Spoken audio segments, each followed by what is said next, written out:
할렐루야. 5월달은 가정의 달입니다.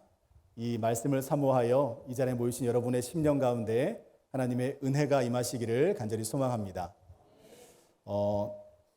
제가 여러분들의 얼굴이 이렇게 잘 보이는 건 되게 오랜만입니다. 사실 제가 난시하고 또 근시가 있어가지고 멀리 계시는 어르신들이 전혀 보이지 않았거든요. 근데 어제 새로운 생명을 얻게 되었습니다. 그래서 좀 어색하고 자꾸 글씨는 왔다 갔다 하고 하늘은 왔다 갔다 하는데 말씀 속에 하나님의 은혜가 여러분에게 임하시기를 간절히 소망합니다. 오늘 가정의 달인데 제가 욥의 이야기를 가지고 온 이유가 있습니다. 욥은 가정이 지금 산산이 부서지고 있는 상황 가운데 하나님께 기도하고 있습니다. 우리도 마찬가지입니다. 우리의 삶 속에 극심한 고통이 끊임없이 찾아온다면 우리는 찬양보다는 탄식이 나올 수밖에 없는 것입니다. 욥기 3장에서는 지속되는 고통에서 벗어나고 싶은 욥의 처절한 몸부림이 기록되어 있습니다. 하루아침에 자녀도 재산도 그리고 자신의 건강마저도 모두 잃어버리게 된 욥은 계속되는 고통 속에서 이제는 생명의 기쁨보다 죽음의 안식을 동경하고 있다는 것입니다. 그래서 욥은 자신의 삶을 다음의 세 가지로 이 3장 안에 기록을 하고 있습니다. 1절부터 10절까지는 차라리 내가 잉태되지 아니하였더라면, 11절부터 19절까지는 내가 태에서 죽어버렸더라면, 20절부터 26절까지는 내가 지금이라도 죽을 수만 있다면, 이렇게 지금 자신의 삶의 희망을 끊어버리고 자꾸만 죽음을 생각하고 있습니다. 이제 그에게 남아있는 것은 딱 한 가지가 있습니다. 오늘 본문 26절을 같이 읽어봅니다. 나에게는 평온도 없고 안일도 없고 휴식도 없고 다만 불안만이 있구나. 이제 욥에게 남아있는 것은 불안함과 좌절과 절망뿐이었습니다. 오늘 본문을 잘 살펴보면 자신이 처한 상황과 현재의 심정을 담아서 욥이 반복적으로 반복하는 두 가지의 단어가 등장합니다. 하나는 어찌하여 라는 단어이고 또 다른 하나는 거기서 라는 단어입니다. 오늘 본문 11절 12절 말씀을 같이 한번 읽어보겠습니다. 어찌하여 내가 태에서 죽어나오지 아니하였던가? 어찌하여 내 어머니가 해산할 때에 내가 숨지지 아니하였던가? 어찌하여 무릎이 나를 받았던가? 어찌하여 내가 젖을 빨았던가? 욥은 지금 자신이 어머니의 해산을 통해서 모태에서 나왔고 무릎으로 받았고 젖을 빨았다라고 표현하면서 아이가 어머니의 뱃속에서부터 출산하고 있는 모든 과정을 순서대로 묘사하고 있습니다. 여러분, 이 모든 과정 속에서 어느 하나라도 빠져 있거나 잘못되었다면 욥의 생명은 온전하지 못했을 것입니다. 그래서 욥은 20절 말씀에 이렇게 고백하게 됩니다. 제가 읽어드립니다. 어찌하여 고난당하는 자에게 빛을 주셨으며 마음이 아픈 자에게 생명을 주셨는고. 욥은 지금 생명을 창조하시고 빛을 내려주시는 하나님께서 왜 나에게 이런 고난을 주시는가 하나님께 되묻고 있습니다. 욥은 도저히 이해할 수 없는 모든 불행의 근원이 하나님과 관련이 있다라고 생각하고 있습니다. 고난과 절망만 남아있는 지금 이 순간은 욥은 벗어나고 싶어 합니다. 그래서 등장한 단어가 거기서라는 단어입니다. 우리 17절에서 19절 말씀을 함께 읽어봅니다. 거기서는 악한 자가 소요를 그치며 거기서는 피곤한 자가 쉼을 얻으며 거기서는 갇힌 자가 다 함께 평안히 있어 감독자의 호통 소리를 듣지 아니하며 거기서는 작은 자와 큰 자가 함께 있고 종이 상전에게서 놓이느니라. 아멘. 욥은 죽음의 세계를 지금 거기서라는 단어로 표현하고 있습니다. 지금 욥이 그려내고 있는 그 죽은 자들의 세계는 마치 우리가 바라는 이상향처럼 보여집니다. 악한 자들이 더 이상 소동을 일으키지 않습니다.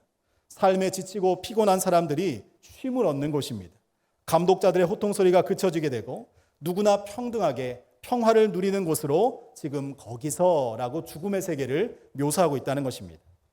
지금 욥의 모든 생각은 절망과 고통뿐인 지금 이곳에서 하루라도 빨리 벗어나고 싶은 마음뿐이라는 것입니다.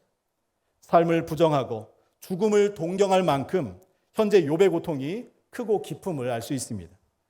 그러나 욥이 진정으로 바라는 것은 죽음 자체가 아닙니다. 지금 그가 간절히 원하는 것은 이 고통에서 제발 벗어날 수 있도록 나를 좀 건져달라라는 외침인 것입니다.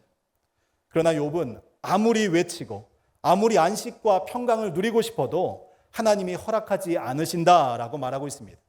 왜냐하면 23절 상반절에 기록된 것처럼 그의 삶이 하나님께 둘러싸여 있기 때문입니다. 삶에 희망도 없고 죽고 싶어도 죽을 수 없는 이 상황을 어떻게 받아들여야 하는가라는 물음이 오늘 우리가 읽은 본문의 핵심입니다. 오늘 본문은 고통 속에 살아가고 있는 욥의 상황을 묘사하는 장면이기도 하지만 고통과 절망의 상황 속에서 우리는 무엇을 바라보고 무엇을 의지하고 살아가야 하는가를 가르쳐주는 본문이기도 합니다. 저는 오늘 말씀 속에서 23절 말씀에 기록된 하나님에게 둘러싸여 라는 말씀을 함께 묵상하기 원합니다. 이 말의 원어의 뜻은 이렇습니다. 덮어버리다, 둘르다. 동일한 단어가 등장하는데 욥기 1장을 한번 같이 보겠습니다. 욥기 1장 10절 말씀 같이 읽어봅니다. 주께서 그와 그의 집과 그의 모든 소유물을 울타리로 두르심 때문이 아니니까 주께서 그의 손으로 하는 바를 복되게 하사 그의 소유물이 땅에 넘치게 하셨음이니이다. 아멘. 우리가 읽은 욥기 1장 10절 말씀은 사탄이 하나님에게 했던 말입니다. 사탄이 말하기를 욥이 하나님을 경외하는 이유는 하나님께서 울타리를 둘러주시고 보호해 주시고 복을 주셨기 때문입니다 라고 고백하고 있습니다. 그리고 오늘 본문에서 욥은 고통과 좌절뿐인 이 삶을 벗어나고 싶지만 하나님에게 둘러싸여서 이 울타리를 벗어날 수 없다라고 고백하고 있습니다. 지금 하나님의 울타리는 어떠한 역할을 하고 있습니까? 상황이 바뀌고 사람들이 모두 떠나가도 욥의 생명 것입니다. 세상의 시련과 고통 속에서도 사단이 욥의 생명을 빼앗지 못하는 이유는 욥의 인생에는 사단이 넘어올 수 없는 하나님의 울타리가 그를 지키고 있었기 때문입니다. 우리가 기억해야 할 부분은 바로 이것입니다. 욥이 평안하고 형통한 삶을 살아가면서 감사와 기쁨으로 예배드리는 그 순간에도 하나님의 울타리가 있었습니다. 그리고 고난을 맞이하여서 고통에 몸부림치고 있는 지금 이 순간에도 하나님의 울타리는 여전히 욥과 함께하고 있다는 것입니다. 하나님은 변하지 않으셨습니다. 하나님은 한순간도 욥을 떠나지 않으셨다는 것입니다. 그러나 우리는 자꾸만 변해갑니다. 하나님은 여전히 그 자리에서 늘 우리를 바라보시면서 지켜주고 계시는데 우리는 상황과 환경과 또 나에게 찾아오는 모든 어려움 때문에 하나님을 사랑하기도 하고 하나님을 원망하기도 한다는 것입니다. 여러분이 이 세상을 살아가는 이유는 도대체 무엇 때문입니까? 혹시 욥처럼 죽지 못해 살고 계십니까? 아니면 지금 이 순간에도 변함없이 나를 지키시고 보호하시는 여호와 하나님 때문에 살고 계십니까? 여러분이 날마다 고백하고 있는 감사와 기쁨은 여러분에게 주어진 물질과 환경 때문입니까? 아니면 나를 구원하신 여호와 하나님의 사랑 때문입니까? 오늘 우리에게 주신 말씀은 세상이 변하고 삶이 요동치는 그 순간에도 여호와 하나님은 언제나 내 삶 속에서 변함없이 살아 역사하신다는 사실을 잊지 말라는 것입니다. 성경은 우리에게 욥을 통해서 이야기하고 있습니다. 내 모든 소유가 사라지고 내가 사랑하는 모든 사람이 떠나가고 내가 하고 있는 모든 일이 순탄하게 흘러가지 않을지라도 여호와 하나님은 끝까지 우리와 함께 하심을 여러분 믿으시기 바랍니다. 그렇다면 다시 한번 질문해 보고 싶습니다. 여러분은 죽지 못해 사십니까? 아니면 나와 함께 하시는 여호와 하나님 때문에 오늘을 살아내고 계십니까? 바라기는 우리 모두가 살아가는 이유와 목적이 여호와 하나님의 은혜 때문임을 고백할 수 있기를 간절히 소망합니다. 욥이 한탄하면서 고백했던 어찌하여라는 이 단어 뒤에는 내가라는 단어가 계속해서 덧붙여서 나옵니다. 어찌하여 내가, 어찌하여 내 어머니가, 어찌하여 내가. 욥의 고백처럼 그 삶을 살아온 사람은 욥이 맞습니다. 그러나 그 삶을 살아갈 수 있도록 끝까지 인도하시고 그 삶의 연결고리가 되어주신 분은 여호와 하나님이심을 우리는 잊어서는 안 된다는 것입니다. 그런 의미에서 하나님께 탄식하고 묻고 있는 어찌하여라는 단어의 문장을 한번 쭉 붙여서 하나님의 역사와 은혜로 다시 한번 해석해 보았습니다. 하나님의 울타리 안에서 하나님은 나를 어머니의 태에서부터 안전하게 지켜주셨습니다. 하나님은 내 어머니가 해산할 때에 내가 죽음에 이르지 않도록 나를 꽉 붙잡아 주셨습니다. 내가 다치지 않도록 안전하게 받아주셨고 내 생명을 위해서 어머니의 따뜻한 젖을 먹여주셨습니다. 고난당하고 있는 지금 이 순간에도 하나님은 나에게 빛을 내려주셨고 살아갈 소망이 없어서 마음이 아파 죽을 것 같은 내 심령 가운데 하나님의 은혜와 사랑을 부어주셨습니다. 내가 죽지 않고 살게 하시는 분은 오직 여호와 하나님 한 분뿐이십니다. 최악의 순간이 찾아와도 고통과 좌절의 눈물이 내 앞을 가로막을지라도 우리에게 소망이 있는 이유는 하나님께서 여전히 우리와 함께 하시기 때문입니다. 로마의 악수법을 아십니까? 우리는 보통 이렇게 악수를 하는데 로마의 악수법은 이 사람의 팔목을 잡습니다. 이것엔 이유가 있다라고 합니다. 당신이 이 손을 놓을지라도 내가 붙잡아 주겠습니다 라고 하는 신뢰와 믿음의 표시입니다. 우리는 때로 힘이 없어서 이 팔을 잡을 수 있는 힘조차 없어서 하나님을 놓칠 때가 참 많이 있습니다. 하지만 그 순간에도 여호와 하나님은 끝까지 우리를 붙잡고 계심을 여러분 잊지 마시기 바랍니다. 오늘 본문에서 욥은 하나님을 이렇게 고백했습니다. 20절 말씀에 어찌하여 고난당하는 자에게 빛을 주셨으며 마음이 아픈 자에게 생명을 주셨는고. 23절 말씀에 하나님에게 둘러싸여 길이 아득한 사람에게 어찌하여 빛을 주셨는고. 지금은 한탄의 목소리였지만 이제 욥은 깨닫게 됩니다.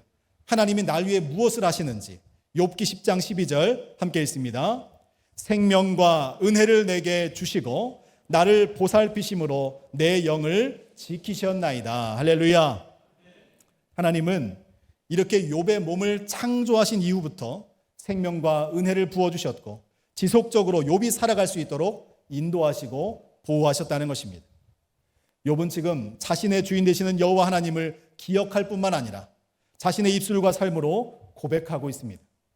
사랑하는 성도 여러분, 욥이 고백하는 생명의 하나님이 바로 저와 여러분의 하나님 되심을 믿으시기 바랍니다. 하나님은 과거와 현재와 미래 속에서 지금도 살아 역사하시는 저와 여러분의 하나님이 되십니다. 오늘 본문을 통해서 우리는 하나님을 경외하고 겸손했으며 하나님의 기쁨이었고 자랑이었던 한 사람이 하나님의 침묵 속에 고통받고 있는 모순적인 상황을 우리는 바라보고 있습니다. 그러나 오늘 우리가 주목해야 되는 포인트는 고난의 상황이 아닙니다. 고난 속에서 몸부림치면서 행동하고 있는 욥의 자세입니다. 이 고난이 왜 나에게 찾아왔는가, 이것에 대한 물음을 가지고 욥은 하나님께 나아가고 있다는 것입니다. 욥은 지금 고난의 상황 속에서 하나님께 모든 것을 쏟아내고 있습니다. 사람들은 지치고 힘들 때, 내 힘으로 이겨낼 수 없을 때에 그 길을 먼저 경험했던 선행자들에게 삶의 조언을 구합니다. 그리고 이것을 어떻게 극복했는지 그들의 정보를 얻게 됩니다. 그러나 욥은 지금 자신이 가지고 있는 삶의 모습 그대로 곤비하고 괴로운 마음, 지치고 상한 영혼을 숨기지 않고 하나님 앞으로 나아가서 하나님과 대화를 시도하고 있습니다. 너무 힘이 들 때, 도저히 답을 찾아낼 수 없는 순간이 찾아왔을 때 우리가 해야 할 것은 세상의 지인들에게 나아가는 것이 아니라 하나님 앞으로 나아가야 한다는 것입니다. 욥이 그러했던 것처럼 그저 하나님 앞에 나아가 모든 것을 내려놓고 우리의 감정과 우리의 마음을 토해내야 된다는 것입니다. 오늘 본문은 욥의 원망을 강조하는 본문이 아닙니다. 소망이 없는 풍랑의 삶 속에서도 하나님은 여전히 욥과 함께 하셨고 욥은 여전히 하나님께 기도하고 있음을 우리에게 말해주고 있는 것입니다. 욥은 평안한 삶을 누리고 있을 때에도 혹시라도 자신의 자녀들이 부지 중에 지었을 죄를 사함받기 위해서 하나님 앞에 제사 드리는 삶을 놓치지 않았다는 것입니다. 그리고 고난과 환난이 극심해져가는 지금 이 순간에도 욥은 여전히 하나님께 기도하고 있습니다. 욥은 절망의 순간 속에서도 하나님의 능력에 대한 믿음을 포기하지 않았다는 것입니다. 이해할 수는 없지만 하나님의 뜻이 무엇인지를 믿음으로 구하고 찾고 있다는 것입니다. 조지 밀러는 평안에 대해서 이렇게 이야기를 했습니다. 우리 삶의 재물이 사라지고 도움의 손길이 끊어질 때 평안이 사라지는 것이 아니다. 우리가 하나님의 능력에 대한 믿음을 포기할 때 평안은 사라진다. 여러분, 평안은 믿음과 관련이 있습니다. 믿음이 약해지면 불안해지고 믿음이 약해지면 신뢰가 사라지고 내 삶은 결국 무너진다는 것입니다. 혹시 고통과 절망 가운데 거하십니까? 그때 우리가 해야 할 일은 변함없이 우리를 지키시고 보호하시는 하나님을 향한 온전한 신뢰와 믿음으로 돌아가는 것입니다. 나를 바라보시는 여호와 하나님을 나도 바라보는 것이요, 나를 붙잡고 계시는 여호와 하나님의 그 손을 나도 붙잡는 것입니다. 하나님께 매달리고 그분께 전적으로 맡기는 삶, 이것이 말씀을 묵상하는 삶이요, 날마다 깨어 기도하는 삶인 줄로 믿으시기 바랍니다. 상황에 따라서 하나님을 찾는 인생이 되지 마시고 기쁠 때나 슬플 때나 평안이 찾아올 때나 불안할 때나 우리는 어떠한 삶 가운데 요동하지 말고 하나님을 끝까지 붙잡고 믿음으로 나아가시기를 축복합니다. 그리할 때 거친 풍랑 속에서도 평안하게 잠을 주무셨던 예수님의 평강이 저와 여러분에게도 임하게 될 줄로 믿습니다. 또한 욥은 고난의 상황 속에서 하나님을 자꾸만 기억하고 있습니다. 욥은 자신의 육체와 영혼이 조성되었던 그 시간이 하나님께서 함께 하시고 복을 주시는 생명과 은혜의 시간이었음을 고백하고 있습니다. 욥이 도무지 이해할 수 없는 이 고난 속에서 오히려 하나님을 기억하며 하나님의 선하심과 통치하심을 의지했던 이유는 모든 순간순간, 삶의 모든 순간순간이 하나님을 빼놓고서는 아무것도 아니라는 것을 깨달았기 때문입니다. 욥은 몸과 마음이 심히 괴로워서 소망이 사라진 그 순간에 여호와 하나님을 떠올렸습니다. 그리고 거기서 자신의 삶을 돌아보며 선하신 여호와 하나님을 붙잡게 되었습니다. 물론 욥이 하나님을 기억하고 또 하나님을 떠올렸다고 해서 상황이 변화된 것은 아무것도 없습니다. 그러나 고통 가운데서도 욥이 쓰러지지 않고 다시 일어날 수 있었던 힘은 하나님에 대한 온전한 신뢰와 믿음이었다는 사실을 우리도 기억해야 한다는 것입니다. 사랑하는 전주안디옥교회 성도 여러분, 예수님의 고난의 때를 한번 생각해 보시기 바랍니다. 겟세마네 동산에서 예수님은 아버지의 뜻이 이루어지기를 기도하셨습니다. 십자가 위에서 피 흘리시는 그 순간에도 하나님으로부터 단절된 처절한 외로움을 겪으셨지만 예수님의 고백은 아버지, 내 영혼을 아버지께 부탁합니다 라고 하는 순종의 고백이었다는 것입니다. 처절한 고통의 순간에도 도저히 이해할 수 없는 그러한 상황 속에서도 예수님은 끝까지 기도를 놓지 않으셨고 하나님의 뜻을 이루어 가셨습니다. 우리가 붙잡고 의지할 대상은 이 세상이 아닙니다. 변함없는 사랑의 울타리로 여전히 우리와 함께 하시는 여호와 하나님 한 분뿐이심을 여러분 믿으시기 바랍니다. 힘이 들고 지치고 고단하고 내 인생에 도저히 답이 보이지 않기 때문에 피하고 숨고 담을 쌓는 것이 아니라 우리가 연약하고 부족하기에 우리는 더욱더 하나님을 붙잡아야 한다는 것입니다. 오늘 욥의 기도처럼 있는 모습 그대로 하나님께 믿음으로 나아가는 저와 여러분 모두가 되시기를 주님의 이름으로 축복합니다. 여러분은 일상의 행복과 감사를 느끼며 살아가고 계십니까? 저는 최근 4달간 일상의 행복이 무엇인지, 작은 감사가 무엇인지를 체험하고 있습니다. 수술하고 계속 누워있던 제 아내가 지난주부터는 제가 퇴근할 때 일어나서 저를 맞이해주고 있습니다. 너무나 행복합니다.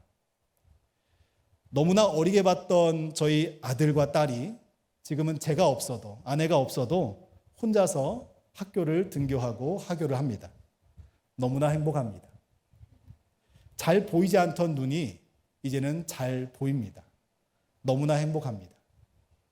우리는 감사와 행복을 너무나 쉽게 잊어가며 오늘 하루를 살아가고 있습니다. 그러나 돌이켜보면 하나님의 순간순간 고난 속에서도 나에게 감사의 기도 제목을 주고 있다는 사실을 여러분 잊지 마시기 바랍니다. 어려움이 찾아왔습니까? 그러면 그 어려움을 통해서 하나님은 어떤 은혜를 주실까를 기대하시기 바랍니다. 욥은 엄청난 고난 가운데 처했습니다. 그러나 그는 하나님을 놓지 않고 있습니다. 끝까지 하나님을 붙잡고 하나님께 기도했더니 하나님은 하나하나씩 네가 왜 축복의 사람인지 열어주셨다는 것입니다. 비록 우리가 내 힘으로는 도저히 이겨내기 힘든 오늘 하루를 살아가고 있을지라도 생명과 은혜를 부어주시는 여호와 하나님을 바라보시고 그분께 기도함으로 오늘도 사랑의 울타리 안에서 우리를 살아가게 하시는 여호와 하나님의 기쁘신 은혜 안에 거하는 우리 모두가 되시기를 주님의 이름으로 간절히 축원합니다. 우리 이 시간 말씀을 기억하면서 함께 찬양하기 원합니다.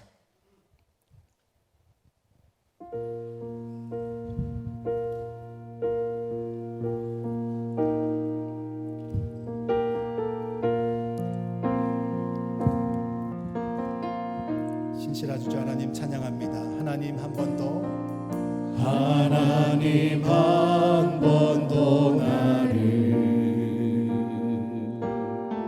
실망시킨 적 없으시고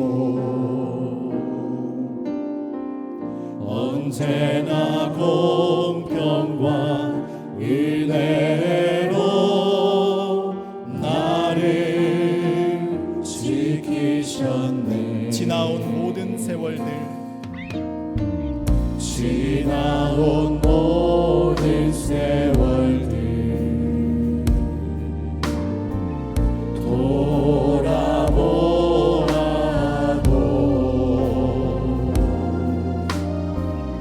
그 어느 것 하나 주의 손길 안 미친 것 전혀 없네. 오 신실하신 주, 오 신실하신 주, 오 신실하신 주, 내 너를 떠나지도 않으리라. 내 너를 버리지도 않으리라. 약속하셨던 주님, 그 약속을 지키사 이후로도 영원토록 나를 지키시리라 확신하네. 지나온 모든 세월들, 지나온 모든 세월들 돌아보아도 그 어느 것 하나, 그 어느 것 하나 주의 손길 안 미친 것 전혀. 오 신실하신 주, 오 신실하신 주, 오 신실하신 주, 내 너를 떠나지도 않으리라. 내 너를 버리지도 않으리라. 약속하셨던 주님, 그 약속을 지키사 이후로도 영원토록 나를 지키시리라 확신하네. 신실하신 주, 주님을 찬양합니다. 오 신실하신 주, 오 신실하신 주, 내 너를 떠나지 않으리라. 내 너를 떠나지도 않으리라. 내 너를 버리지도 않으리라. 약속하셨던 주님,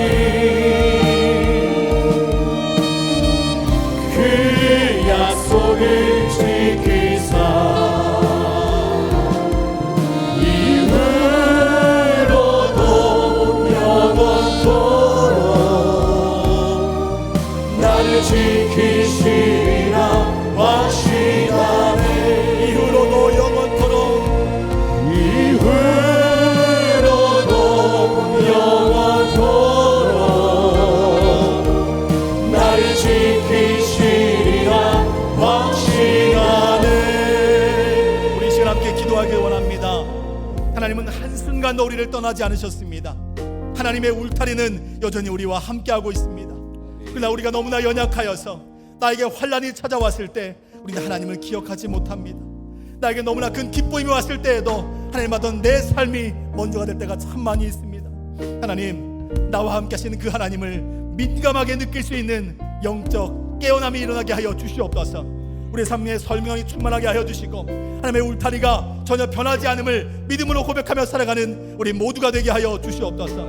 고난 속에서도 여전히 우리를 보호하신 하나님의 그 울타리를 기억하면서 오직 하나님만 바라보는 영안이 떠지게 하여 주시고 하나님의 뜻 안에서 믿음을 지켜 살아가는 우리 가정 될 수 있도록 인도해 달라고 우리 시간 주여 한번 부르시고 함께 기도하겠습니다.